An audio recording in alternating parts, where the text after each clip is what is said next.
इस बीच पश्चिमी मीडिया ने दावा किया कि यूक्रेन के ड्रोन हमलों को रोकने में रूस की तकनीक फेल साबित हुई और वो ड्रोन के नेविगेशन सिस्टम को जैम नहीं कर पाया।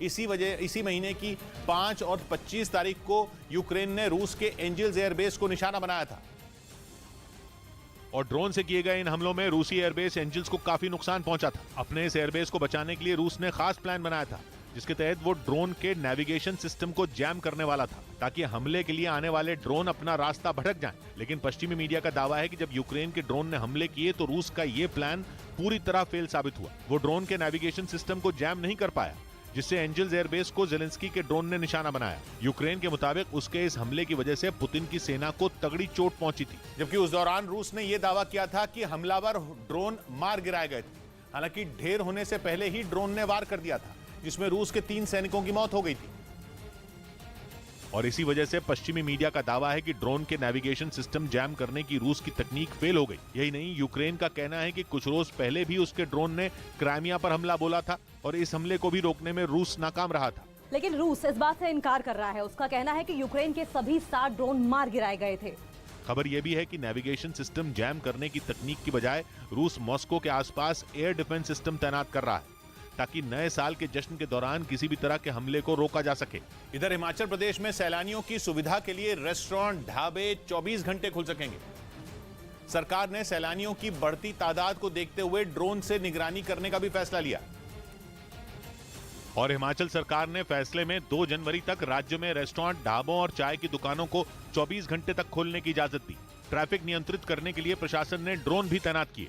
ट्रैफिक को जो है ड्रोन की मदद से चेक कर रहे हैं। हिमाचल सरकार ने ट्रैफिक से लेकर कानून व्यवस्था बनाए रखने के लिए मनाली और शिमला में करीब 200 जवानों की अलग अलग टीमें बनाकर भी तैनात की। उधर पश्चिम बंगाल के मालदा जिले में टीएमसी के कुछ कार्यकर्ता बीजेपी सांसद खगेन मुर्मू के खिलाफ सड़कों पर उतर आए। मालदा उत्तर लोकसभा सीट से बीजेपी सांसद खगेन मुर्मू राज्य सरकार की आवास योजना के खिलाफ बीडीओ को ज्ञापन देने जा रहे थे। तभी बीच रास्ते में उनकी गाड़ी को टीएमसी के कुछ कार्यकर्ताओं ने घेर लिया। ऐसे में कुछ बीजेपी कार्यकर्ता भी वहां पहुंच गए जिसके बाद दोनों पार्टियों के कार्यकर्ताओं के बीच झड़प शुरू हो गई। इन हालात में पुलिस को सख्ती दिखानी पड़ी और उसने कई लोगों को जबरन पकड़ना शुरू कर दिया। तब भी वो लोग नहीं माने और उन्होंने हंगामा जारी रखा।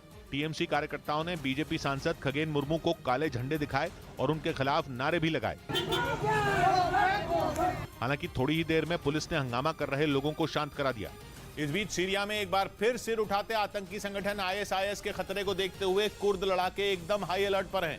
सीरिया के कुर्द लड़ाके अमेरिका के साथ मिलकर वहां से आईएसआईएस के आतंकियों से लड़ रहे हैं ताकि सीरिया से आईएसआईएस का सूपड़ा साफ हो सके।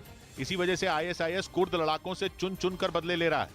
2 दिन पहले ही आईएसआईएस ने उत्तरी सीरिया की एक जेल पर खतरनाक हमला किया था। उस हमले में 6 सुरक्षा कर्मियों की मौत हो गई थी।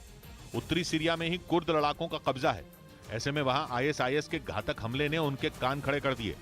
बताया गया कि आईएसआईएस साल के आखिरी दिनों में और हमले करने की तैयारी में है, इसलिए कुर्द लड़ाकों ने अपनी सिक्योरिटी बढ़ा ली।